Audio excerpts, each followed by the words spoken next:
Waziri wa mambo ya kigeni wa Iran Abbas Araghchi anasema kwamba hakuna mkutano uliopangwa na Iran na Marekani na kwamba Iran itazungumza na Pakistan.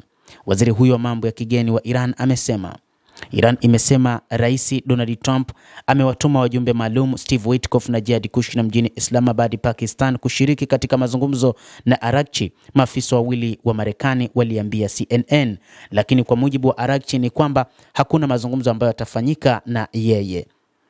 Hakuna mkutano unaopangwa kufanyika kati ya Iran na Marekani. Hii ni kauli pia iliyotolewa na msemaji wa Wizara ya Mambo ya Nje ya Iran Esmail Baqei akisema katika chapisho kwenye ukurasa wake wa X mapema Jumamosi leo asubuhi. Maoni ya Iran yatawasilishwa Pakistan, aliongeza Baqei. Ikulu ya White House ilitangaza Ijumaa kwamba wajumbe maalum Steve Witkoff na Jared Kushner watakuwa na mazungumzo ya moja kwa moja na wapatanishi wa Iran wikendi hii. Rais wa Marekani Bwana Trump amewatuma Witkoff na Kushner mjini Islamabad, Pakistan kushiriki mazungumzo na Araghchi.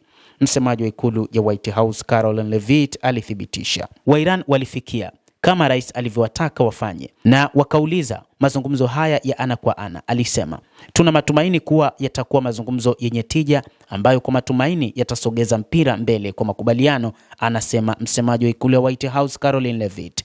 Lakini Trump alisema siku zote yuko tayari kuipa diplomasia nafasi.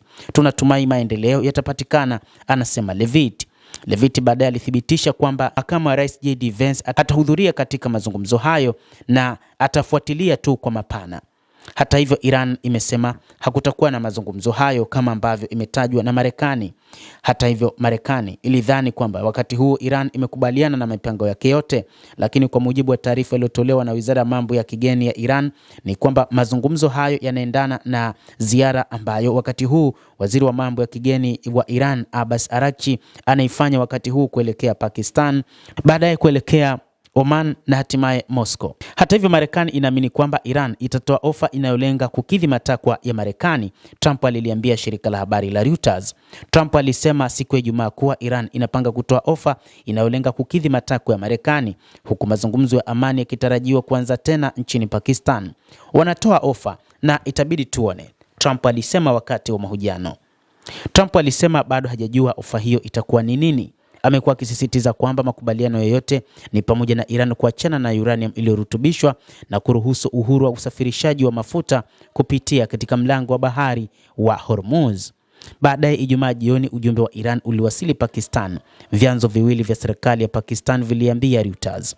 Ofisi ya vyombo vya habari vya bunge la Iran ilikanusha ripoti kwamba Mohammad Bagher Kalibaf alijiuzulu kama mkuu wa timu ya mazungumzo ya Iran na kusisitiza kwamba hakuna duru mpya ya mazungumzo iliyopangwa bado.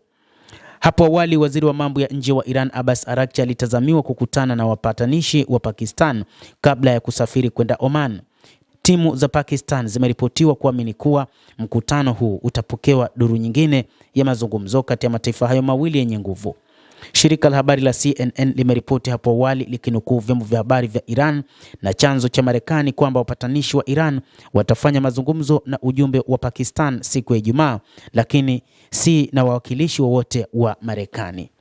Mtazamaji wa The World News, hayo ndio tuliokuwa nayo, na bila shaka na wewe pia una nafasi ya kulike, una nafasi ya kucomment, kadhalika una nafasi ya kusubscribe channel yetu hii ili upate habari hizi kwa mapana kupitia The World News. Jina langu ni Adam Hussein, endelea kuwa nasi wakati wote, endelea kutufuatilia uyafahamu mengi yanayojiri katika ulimwengu.